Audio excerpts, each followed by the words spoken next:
Somebody thought of that, and someone believed it, and look what it's done so far.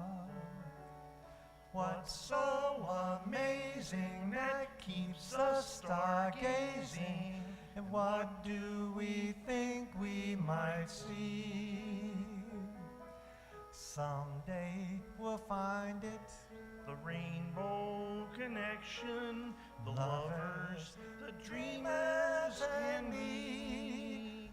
All of us under its spell, we know that it's probably magic.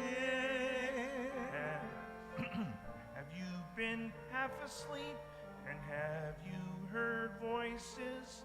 I've heard them calling my name.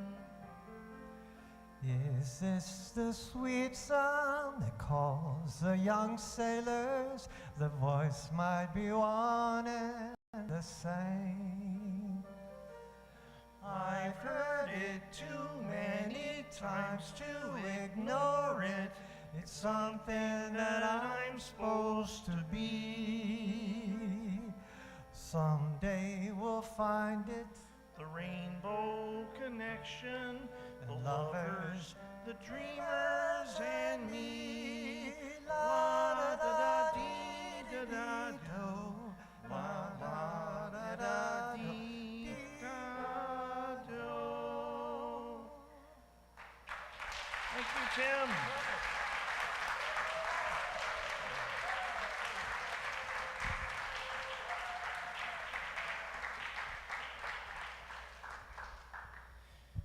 Good morning. Welcome here in the sanctuary. Welcome online to the Sunday service of the Unitarian Universalist Church of St. Petersburg. Now we're on the unceded ancestral lands of the Tocobaga and Seminole Native Americans. Today Muslims celebrate Eid, which is the end of Ramadan. Many Christians and some UUs are still observing Lent until Easter Sunday. And tomorrow is the International Day of Transgender Visibility. Whoop, indeed. My name is Ben. My pronouns are he and they. And today's worship service, I'm very excited. It has a pretty complicated title. It's called Slow Gains, Lasting Change, Moving at the Speed of Church is Chicken. I am excited to be joined by today's worship associate, Danny Bly. Good morning. Thanks, Ben. My name is Danny. My pronouns are they, she, what even is gender? If you want a church where differences are met with curiosity, where compassion is a driving force, and where vulnerability is a strength, I have good news. You may have found your church home. Great, thanks, Danny. Now, in springtime, we do celebrate the vibrance of new life, and in this sanctuary, we celebrate the same. So let's take a minute to renew our childlike wonder and welcome the unique energy that children bring into our lives and into this sanctuary. And we have 3 announcements this morning. First, tickets continue to sell for our spring UU Mingles fundraiser events. Now, 3 of the 12 events are already sold out. The first event begins in just a few days, so grab tickets while you can in Gilmore Hall after the worship service. So usually we have the time with the minister on the first Sunday of the month, but Ben will be in Europe next Sunday, so we're doing it today. All are welcome in the library after worship service. And then finally, the racial justice team has sponsored a workshop today on recognizing and responding to microaggressions. It should be amazing, and it'll take place from noon to 2 in Gilmore Hall South. Please read the rest of your announcements in the order of service, in our weekly newsletter, and on the TV in Gilmore during coffee hour. That's a typo. Our newsletter is monthly now. My fault. I'll change it now, even though you already said it. The printer didn't work, so here we are with laptops. As Unitarian Universalists, we are a people of diverse beliefs, but we share a common faith that every being is worthy of love, that what we do in this world matters, and that we are connected to one another and to the earth. So whoever you are and wherever you are on your journey, you are welcome here. Allow me to give a special welcome to any newcomers. If you're new to UU St. Pete, or even relatively new, can you give us a wave? Hello. If you'd like to, briefly introduce yourself. Reverend Ben will bring the microphone to you so that those on YouTube can hear what you're saying. You're under no obligation to say anything, but if you're willing, we would really love to hear from you. Hi, I'm Tiffany. Ooh, that's really loud. Sorry. Hi, I'm Tiffany, everybody. I've been here a few times, but I'm glad to be back, and I just love this church. Thank you. Welcome.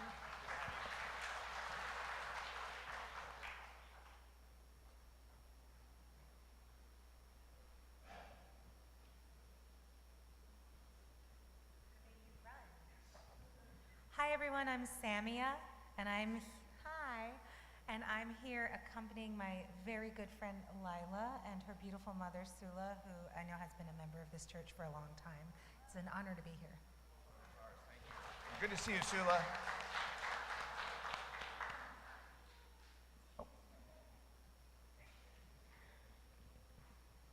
Hi everyone, I'm Willa. This is my second time here and I'm really happy to be back. Good to have you back, Willa.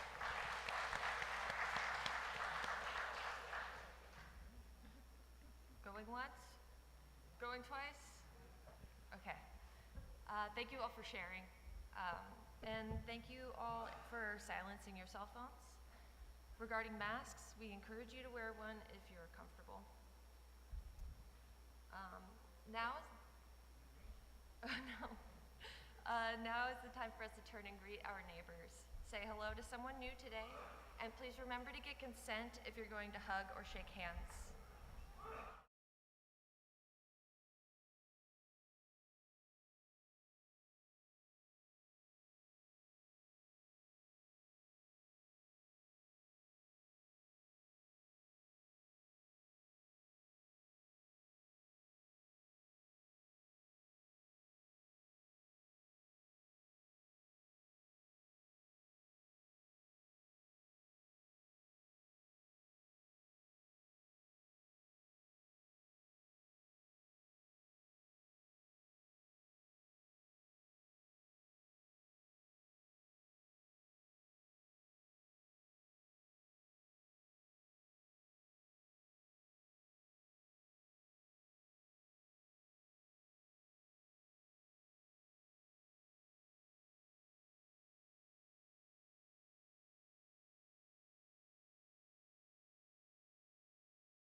Tim, if you could help sing the children to their classes, now is the time for that.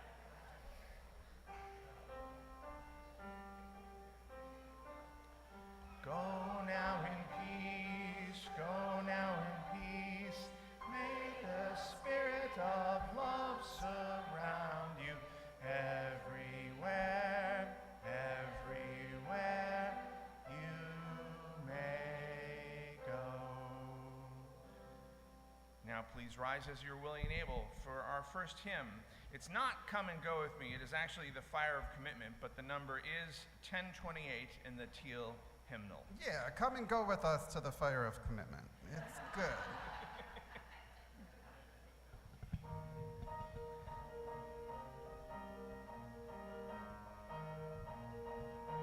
From the light of days remembered burns a beacon bright and clear, guiding hands and hearts and spirits into faith set free from fear.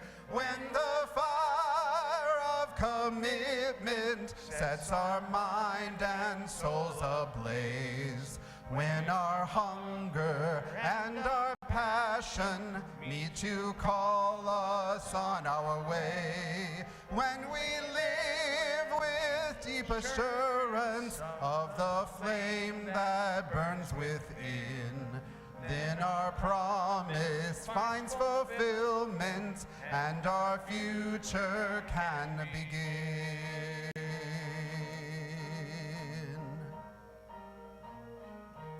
From the stories of our living rings a song both brave and free, calling pilgrims still to witness to the life of liberty.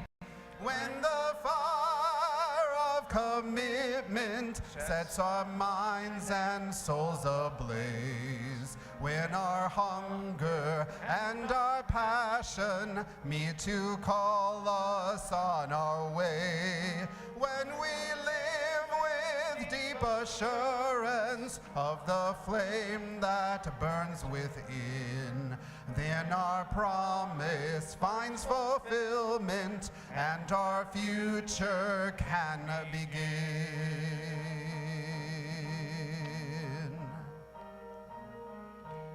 From the dreams of youthful vision comes a new prophetic voice, which demands a deeper justice built by our courageous choice. When the fire of commitment sets our minds and soul ablaze, when our hunger and our passion meet to call us on our way, when we live with deep assurance of the flame that burns within, then our promise finds fulfillment and our future can begin. Please remain standing for our chalice lighting. The flaming chalice is a reminder that we choose to focus here together for this time today, and that we believe such time is sacred. When Lauren Connor lights our chalice, I invite you to say our covenant out loud. The words can be found in your programs. Love is the spirit of this church, and service its law. This is our great covenant, to dwell together in peace, to seek the truth in love, and to help one another. You may be seated. We come to the time in our worship service for joys, sorrows, and concerns. Those of you on YouTube Live are not in this room, but your presence is still felt. Please type your joys and sorrows into the text chat. If you have a joy, sorrow, or concern to submit during the week, please write to Reverend Ben at minister@uustpete.org. Krisha and Robert hosted an Ostara gathering yesterday, and today Krisha is going to place a stone in the water for each one that was submitted this week. If you have more cards, now's the time to bring them up to either of us or ask a neighbor to do so. So first, there's a stone of joy from John and James. They say they are grateful for the opportunity to work with piano wizard Tim Berneman.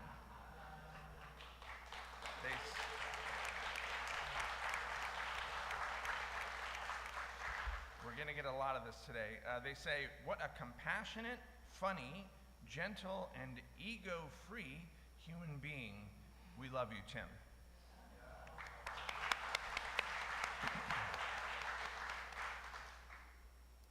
Next, a stone of sorrow from Lauren Connor. Her father passed away 19 years ago today. Lauren has donated these flowers in his memory. Her dad was a member of this church, having signed the book in 1957 when Lauren was 2. She thinks about him every day, and she misses her daddy dad, which is how he used to sign cards. Thank you for sharing that memory with us, Lauren.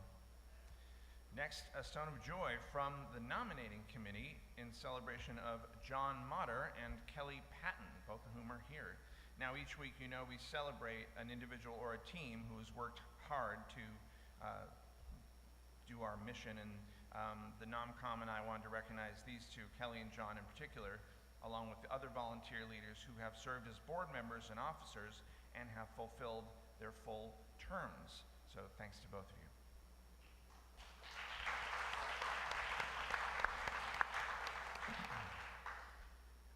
A stone of sorrow for those affected by the earthquake in Myanmar and surrounding countries. A stone of concern for PhD student Rumezia Ozturk, who was arrested by ICE and scheduled for deportation. Ozturk is one of about 300 students arrested by ICE in recent weeks. Many of them are supporters of Palestinian liberation. And there's another stone of concern from Kimberly. Due to ICE's civil and human rights violations against tourists, documented immigrants, undocumented immigrants, and citizens, the following countries now have a travel advisor against the United States: Denmark, Finland, France, Germany, the UK, and other countries. A stone of sorrow as Utah bans rainbow flags from state offices and schools. Please know that even if it becomes illegal here, UU St. Pete will still continue to display rainbow flags. Yes, we will.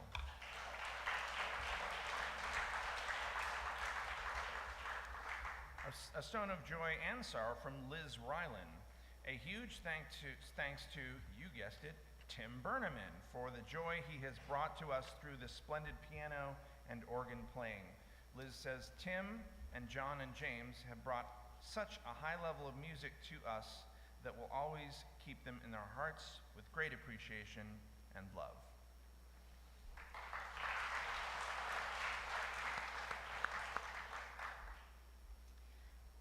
I have a stone from Susan Gore of concern for friend Rachel, whose birthday is tomorrow, 3 weeks following the death of her husband of 34 years. That's all I have. I also have a stone of concern from Trish Birch. My dog Maybelline, who is injured on the disabled list. I hope she'll be back to her athletic self soon. So too. Let's place one final stone for those joys and sorrows that remain in our hearts, perhaps too tender to be spoken out loud.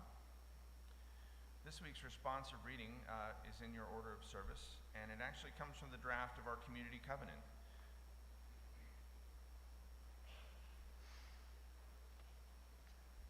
Wait a sec for you to get them out. Sorry.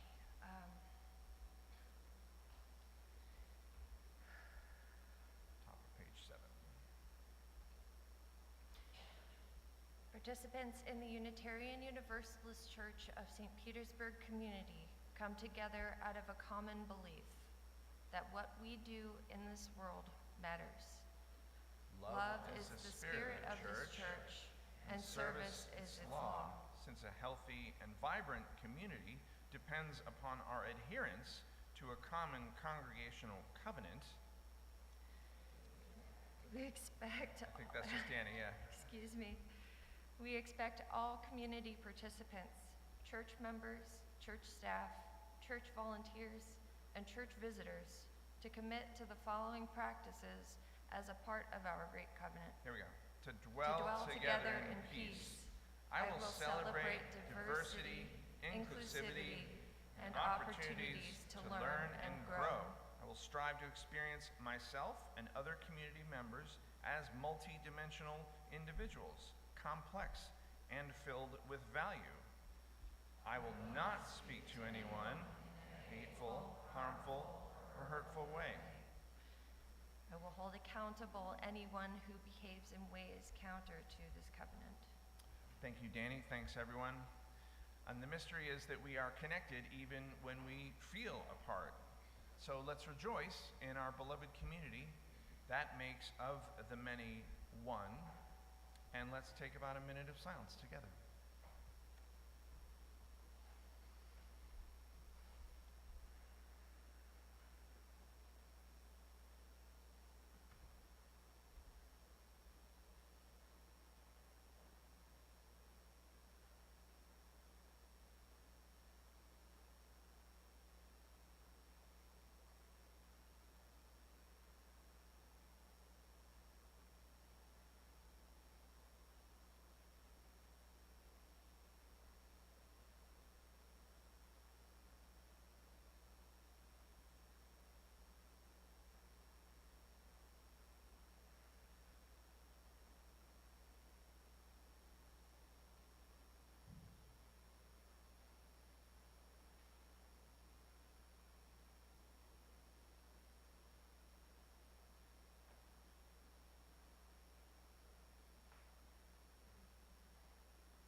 Morgan Gresham is giving our view from the pew today, and her name isn't on the order of service.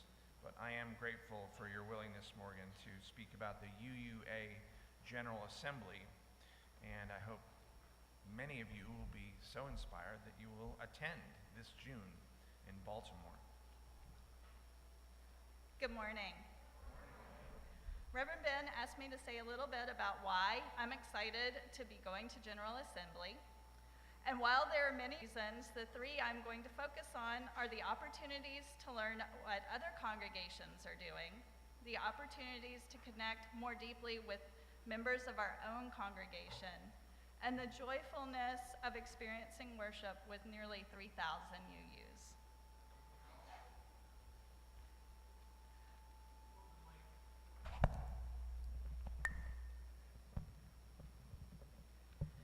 UU St. Pete is the only UU church I have ever really known.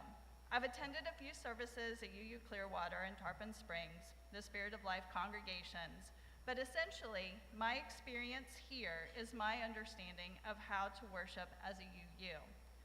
Going to GA invites me to learn other churches put their services together, how they run their congregations, and how they live out being UU. In 2014, Michael, Marissa, and I went to GA in Rhode Island with Jane Fanning. While we were there, Jane invited us to her family beach house for the afternoon. Getting to spend time with Jane, learning about her experiences as a UU and summer life at the beach house deepened our relationship to something more than just board meetings and making sure that UUSP kept running. I am so grateful for that opportunity. Finally, the services at General Assembly were akin to magical. We attended the Synergy service led primarily by the youth and bridging young adults. It was energetic and the excitement was palpable. To see so many young people commit to their faith, commit to the work in the world we are asked to do, lightened my heart and re-energized my own fires. And hearing an arena full of people singing Spirit of Life in my Blue Boat home helps me know we are not alone. I can't wait to see what awaits us in Baltimore, where we'll gather in June to make it all happen again. Thank you. Thank you, Morgan. Before Todd and Tim perform our anthem, there's one more stone it says, "Of Joy for Now," from Kat Lee. Kat's mother lives in Connecticut and has been having health-related ups and downs. Kat's mother is adamant about wanting to stay in her own home, but it's really not a safe setting. For now, she's been doing very well for the past few months in an assisted living apartment. Kat and her brothers hope she stays there.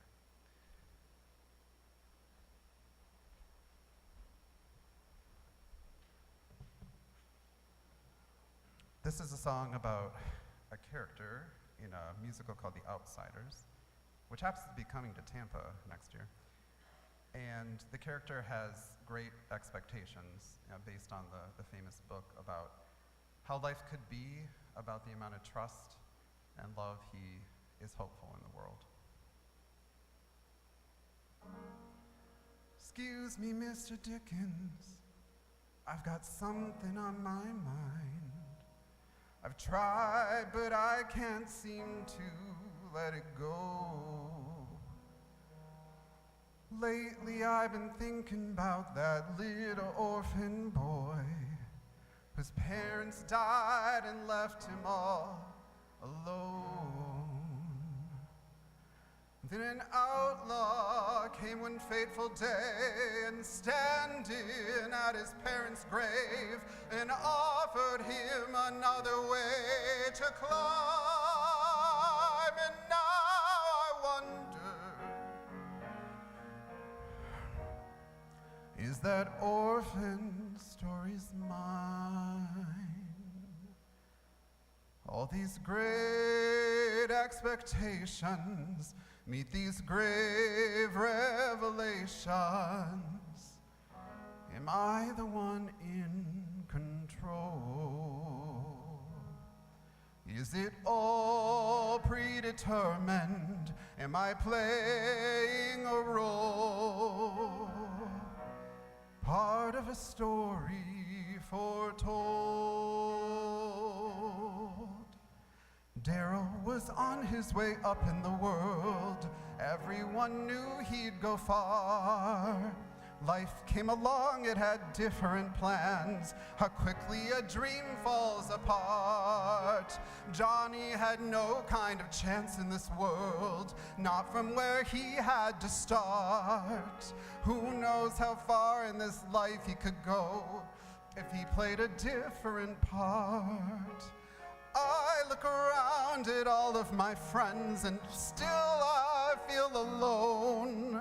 I would follow them to battle, but their story's not my own. They say there's strength in numbers, but they never think at all about the path that leads you out beyond the city walls. I've got great expectations, great expectations, great expectations, great expectations.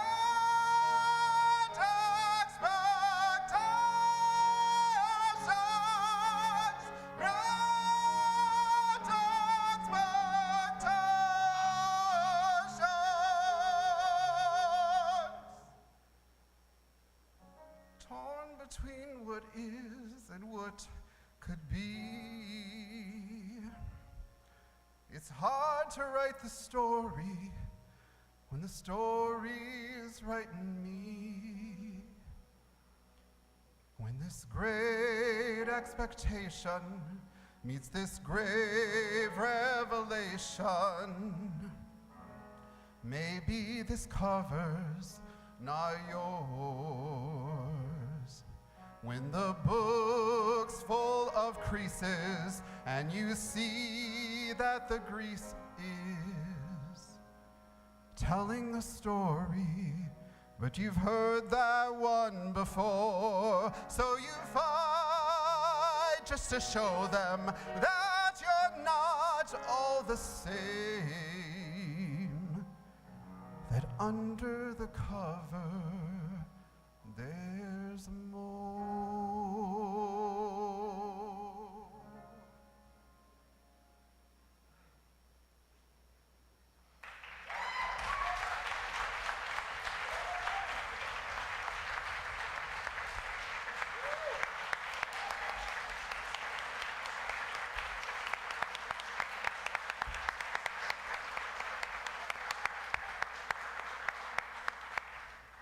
Thank you all for coming.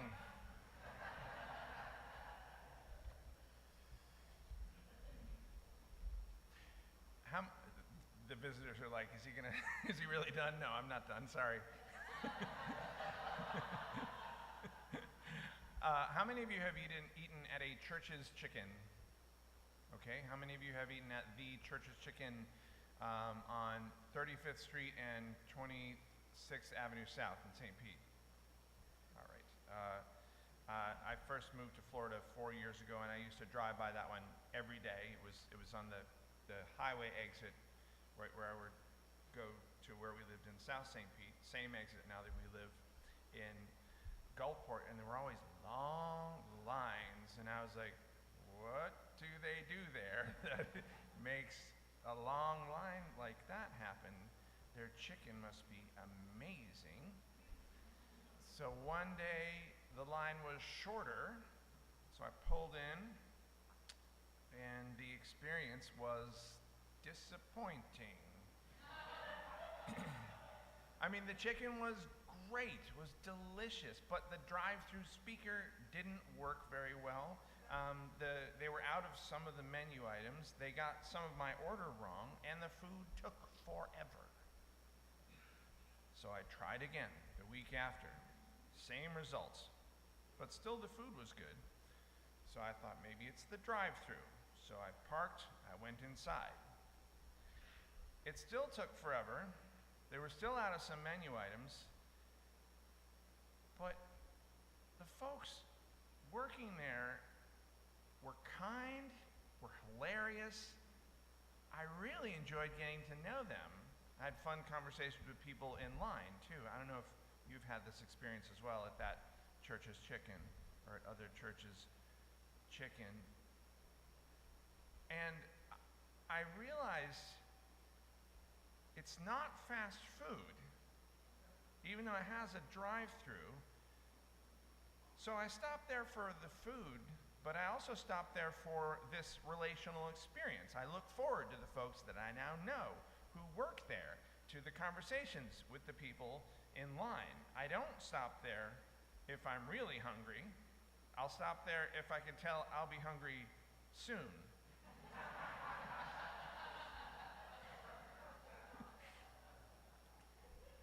Now, in divinity school, they taught us the concept of moving at the speed of church.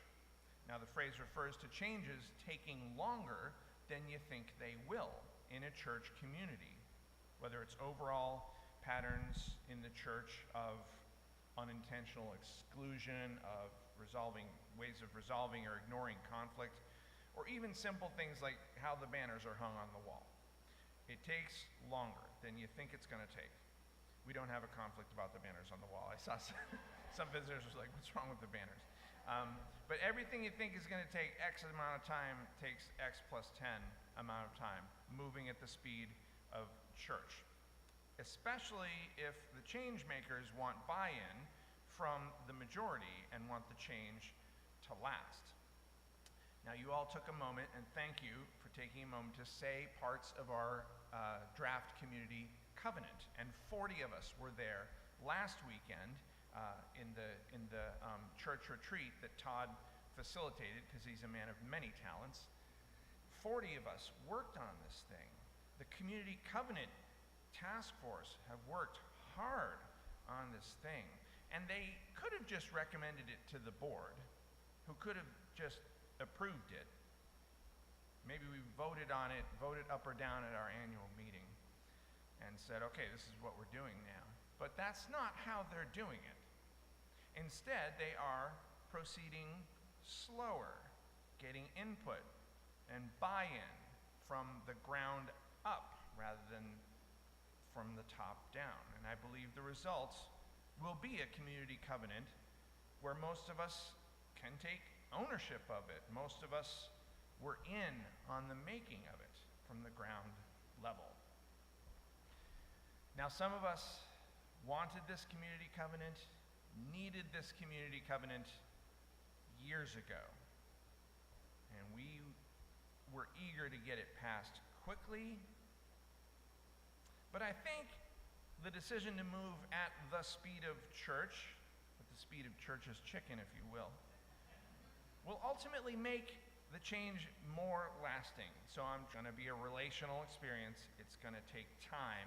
It's going to have some unexpected things, and it's going to be fun.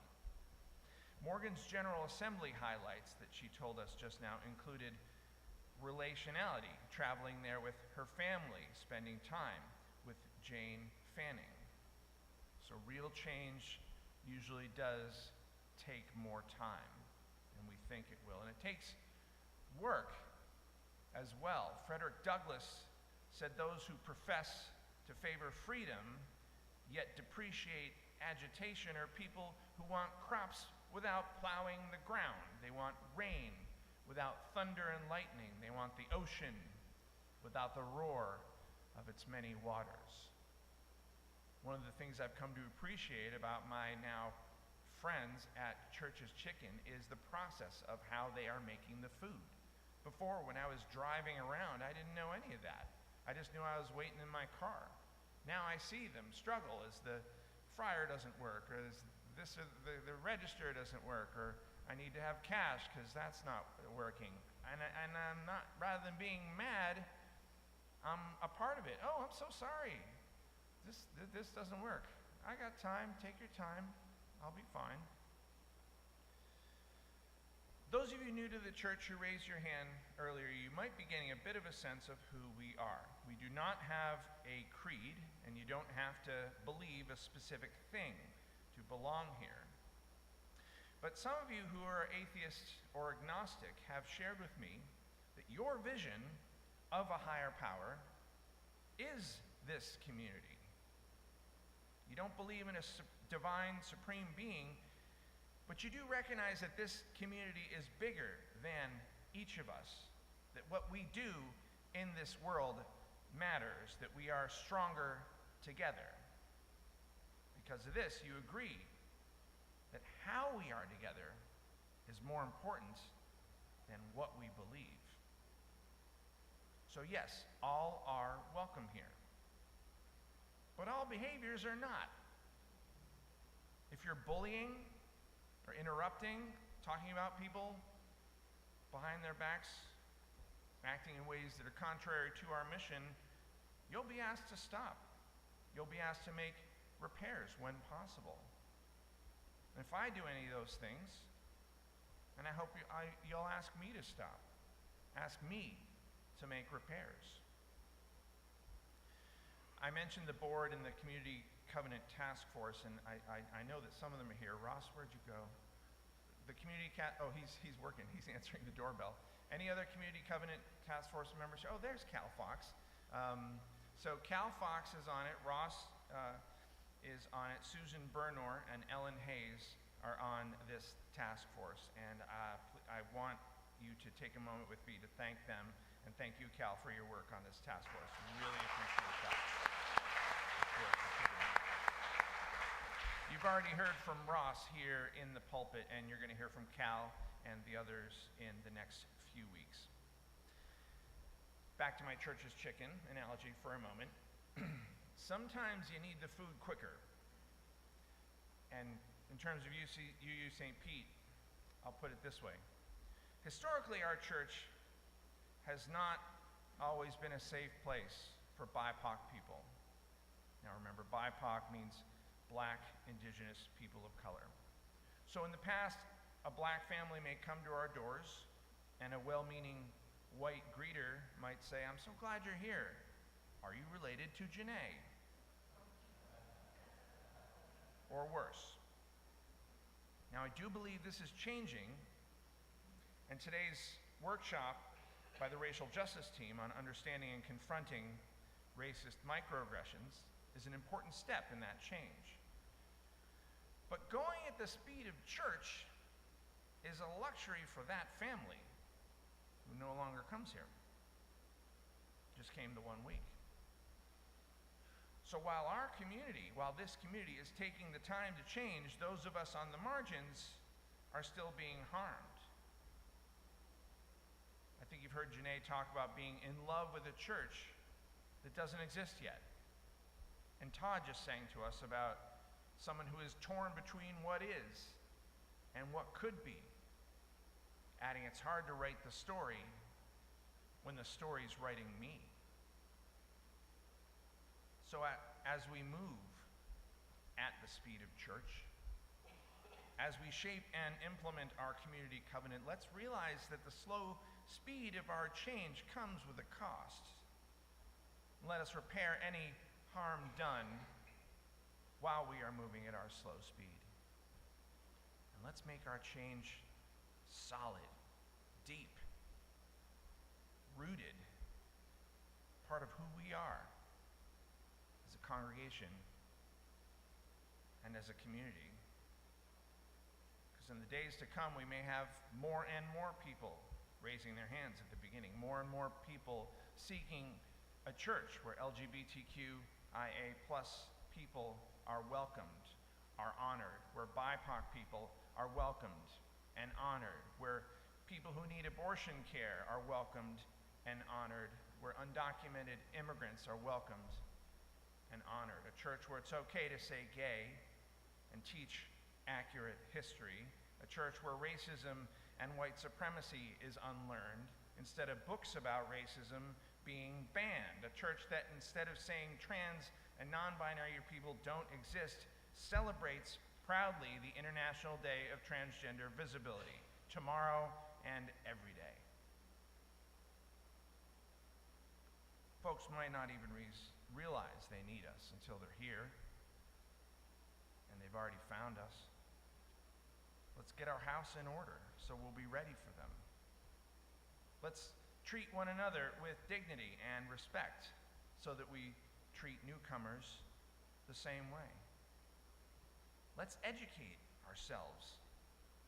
Brave a moment or two of discomfort in order to be human to one another. Our Universalist foundations are rooted in humanism.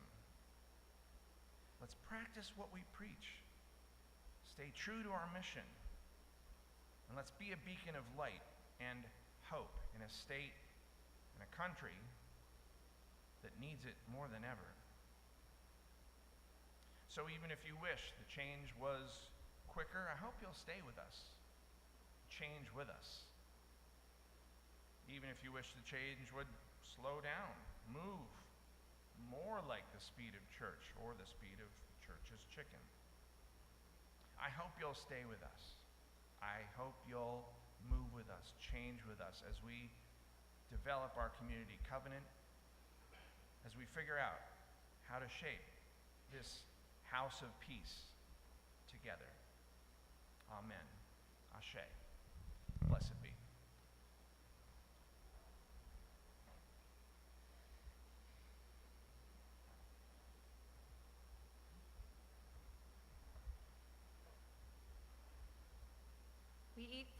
We eat fruit from trees planted long before we were born. May we plant seeds that bear fruit long after we're gone. In the sanctuary, the offering will now be given and received. I just wanted to say about the offertory music, this song came about after I made a trip out to Muir Woods and seeing those amazing redwood trees and knowing how the beauty and grandeur of nature is very soothing. And I want to give a special thank you to Deb for making the music come to life with her beautiful flute playing. Thanks, Deb.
Thank you, Deb.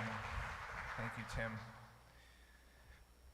Tim Berneman probably has bad days and is grumpy and snappy and mean, but I've never seen any evidence of it. On Sundays, even when I am all those things, he comes through usually that door is sort of like beaming like this with a smile on his face, and you've just been such a delight to work with this past year. And apparently I'm not the only one who appreciates Tim Berneman, so I'd love to hear from any of you if you want to say what your experience of Tim have been. Yeah.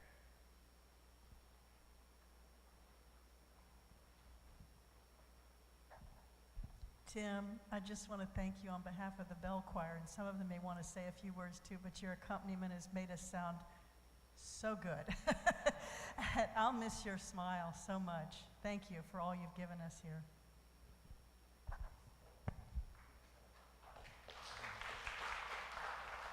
I don't think I've ever asked you, but I just appreciate you playing the organ for us. It might not be your favorite thing, I don't know, but thank you very much for that.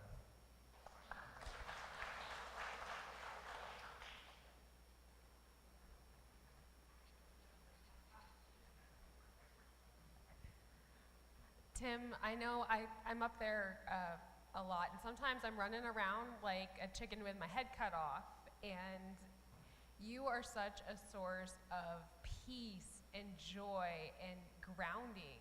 So when I'm running around like crazy, and then I turn to you, and you're just, you help bring that peace into me with your presence, and then with your music on top of that, which is fantastic. Like it's such a joy to have been worked with and listened to your music.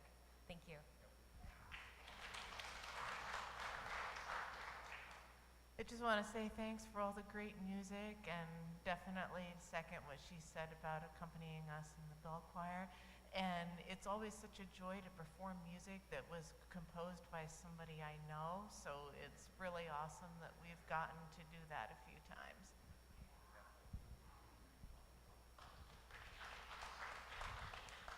I have two things to say. One, a threat. Don't you ever forget where St. Pete is, and please come back frequently.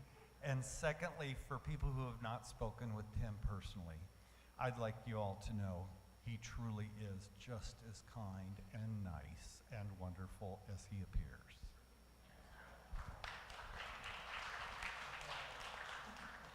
Tim, the sensitivity that you put into your playing is so appreciated. You make us feel the music with your kindness and all of the emotion that you put into your playing. Thank you so much for being with us. You got a couple thank yous from the bell choir, but the choir itself wants to say thank you too. You make us sound wonderful. Thank you, Tim. I've had the pleasure of being a part of Tim's playing both here and with One City Chorus, and I just have to say your creativity and the energy that you put into your music and the grounding that you play with is just a beautiful experience to be a part of.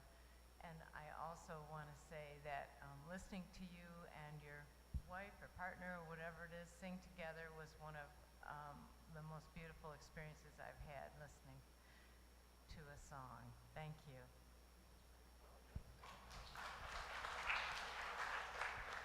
Well, Tim, I want to ditto all of that, everything. And something I think you said, Ben, today was something I haven't heard, but you are a male without a huge ego.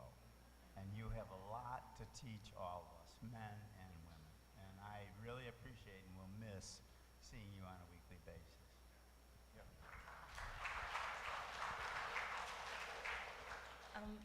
Tim is a wonderful example of how a light touch is a powerful touch.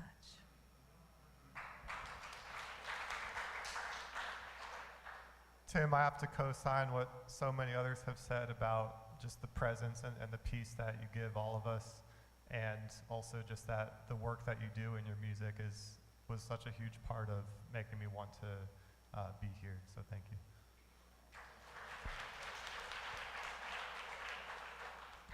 Just want to say that for me, having gotten to work with Tim quite a bit over the summer and stuff, to me, he is a safe person. And there's not many people that I absolutely feel absolutely safe with. And his quiet way of encouragement, he helped me to feel confident to do some things that were outside my comfort zone, but I really wanted to do last summer with music, playing the piano and singing at the same time, some artists that I love. And I can't say how much that meant to me, that you gave me such encouragement and made me feel so good about sharing myself and made me feel positive about myself. Any other burning? Okay, we'll go 1, 2, 3, and then we'll be done. Tim, I love all your compositions, especially the civil rights songs that you've shared with us. And thank you for the positive feedback you've given me when I've been up there talking. Thank you.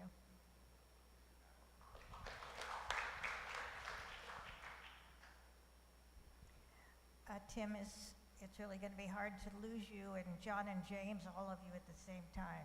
It's awful. I first met Tim at the One City Chorus. He's a very talented composer, and it's been a pleasure hearing your music. I just want to say today I really went into a wonderful trance listening to that piece you wrote about Muir Woods. I've spent many hours in Muir Woods, and I just envisioned myself in the middle of that beautiful redwood grove, and you've transported me there. So if anybody, I have to put a plug in. Tim is going to be playing next Saturday, UU Clearwater. And there's going to be a concert of the One City Chorus with John James and Tim. So please come next Saturday, April 5th at 4 o'clock, UU Clearwater if you can. Thanks.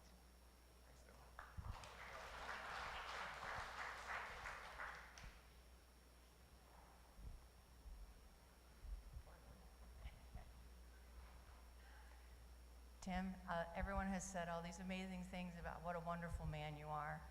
I want to reiterate that although John and James introduced you to this congregation, you have made it your own. You have been an inspiring human being, all on your own, and we are going to deeply miss you. We love you.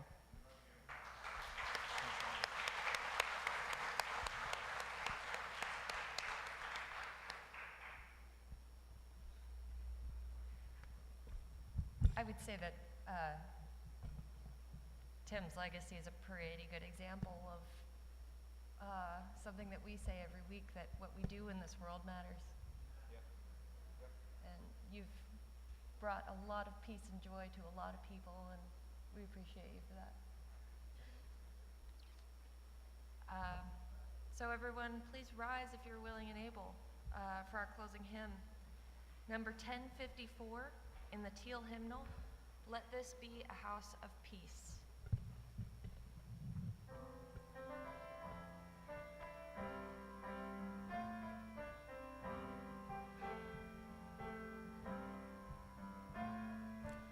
Let this be a house of peace, of nature and humanity, of sorrow and elation. Let this be our house, a haven for the healing, an open room for question and our inspiration. Let this be a house of peace. Let this be a house of peace. Let this be a house of freedom, guardian of dignity and worth held deep inside us. Let this be our house, a platform for the free voice, where all our sacred differences here shall not divide us. Let this be a house of peace. Let this be a house of peace. Let all in this house seek truth, where scientists and mystics abide in reverence here. Let this be our house, a house of our creation, where works of art and melodies consecrate the atmosphere. Let this be a house of peace. Let this be a house of peace. Let this be a house of prophecy. May vision for our children be our common theme. Let this be our house of myth and lore and legend, our trove of ancient story and cradle of our tender dreams. Let this be a house of peace. Let this be a house of peace. Let this be a house of peace. Let this be a house of peace. You may be seated.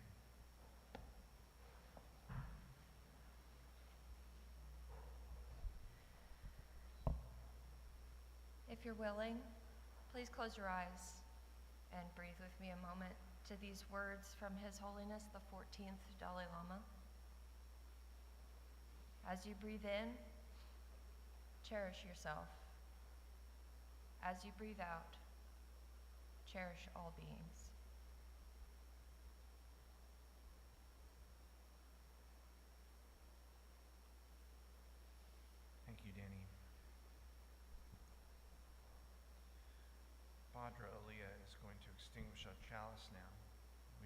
follow along with the hand gestures. Light of truth is up in the head, warmth of love is here, fire of courage is this. The words to our traditional chalice extinguishing are in the order of service. We extinguish this flame, but not the light of truth, the warmth of love, or the fire of courage. These carry in our hearts and out into the world. Our worship is over, but our service begins. Please join us for our coffee hour in Gilmore, and feel free to join me in the library for time with the minister. We hope this time together will help you through your week, will help you remember you're not alone. And as we say goodbye to our beloved accompanist, we say hello to our new music coordinator. Liam Dunn will be introduced more thoroughly next week, but this week I've asked him to introduce himself by playing our postlude.